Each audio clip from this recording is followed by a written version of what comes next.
bizim davranışlarımıza həmişə bizim şuurlu zeynimiz məntiqli açıqlamalar gətirir. Ki bunu etdim buna görə. Məsələn bu ayaqqabını aldım. Bu ayaqqabını aldım ucuz olduğuna görə. Amma dərinlərdə səbəb başqa ola bilər.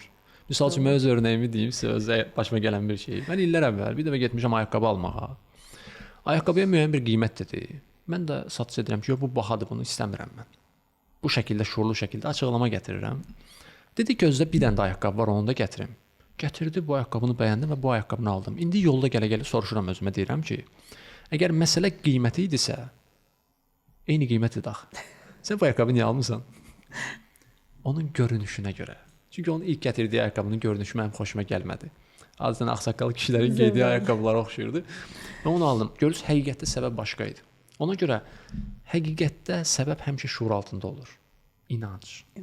Onun ardında duyğular.